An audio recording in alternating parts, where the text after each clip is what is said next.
Hi, this is a lot of people asking for a video on macroeconomic books, so I've pulled out a few here, which ones to kind of grab hold of, which ones not to.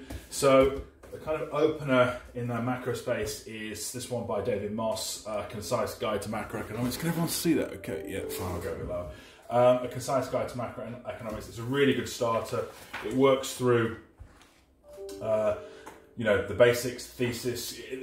At the very beginning, it's a little bit basic, to say the least, but it kind of gets there quite quickly. The art of central banking. You can't move on unless you can fully, know this book. So this is the first one I would get. Then you start moving into textbooks, the university-based textbooks. This one here by Carling and Sosky, the Macroeconomics, Institutions, Instability in the Financial System, from the Oxford Press. It gets heavy pretty quick, but it's a reference book. You're pulling into different topics. If you want to look at PMI construct or blending PMI across a number of either years, quarters, or countries, and averaging out calculations. Obviously, different countries do it a different way.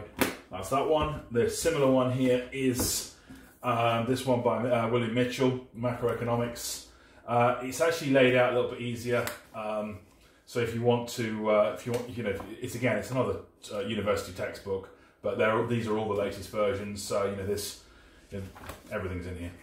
So if I was going to pick between those two, because they're not cheap, like 150 quid each, I think. Yeah, something like that. I'd probably get Mitchell's one, just because it's just had a revision and it's newer.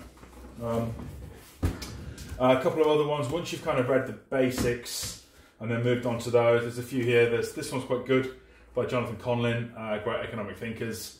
Be honest with you, a bunch of them largely irrelevant in today's world, but it's quite a good read. And the same one here by Linda Yu as well. That's the girl that you might have seen many times on CNBC and such like as well. So that's the great economists and how their ideas help us. Then slightly up this, I'm reading this at the moment, Donut Economics. It's kind of taken the view that why like most of us think, why are most economists wrong? Why is their study such a broad approach? There's also a lot of caveats. Their data pools can be rather shallow when they want to be, and deep when it doesn't suit them. This is really, really good. So I'm only on kind of page, I think, 120 something. But so far it's really, really good. And Kate Raworth's fantastic book. So I think once you've read the others, this is quite a nice one to move on to. And I think I've done this one before in other books, The Weaponization of Trade.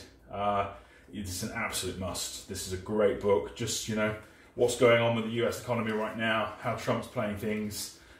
This is a great book, and just you can read it in a couple of days, and there's probably online versions, but I'm old school.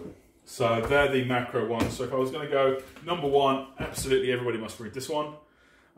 Then pick one of these. But either of these textbooks are great, but they're just brilliant, for references. Often, if Hugh asks me what he's doing with something, and I think, what the hell is that? I go and use this book and cheat and work out what he's talking about. So there you go. Hope that helps. Cheers.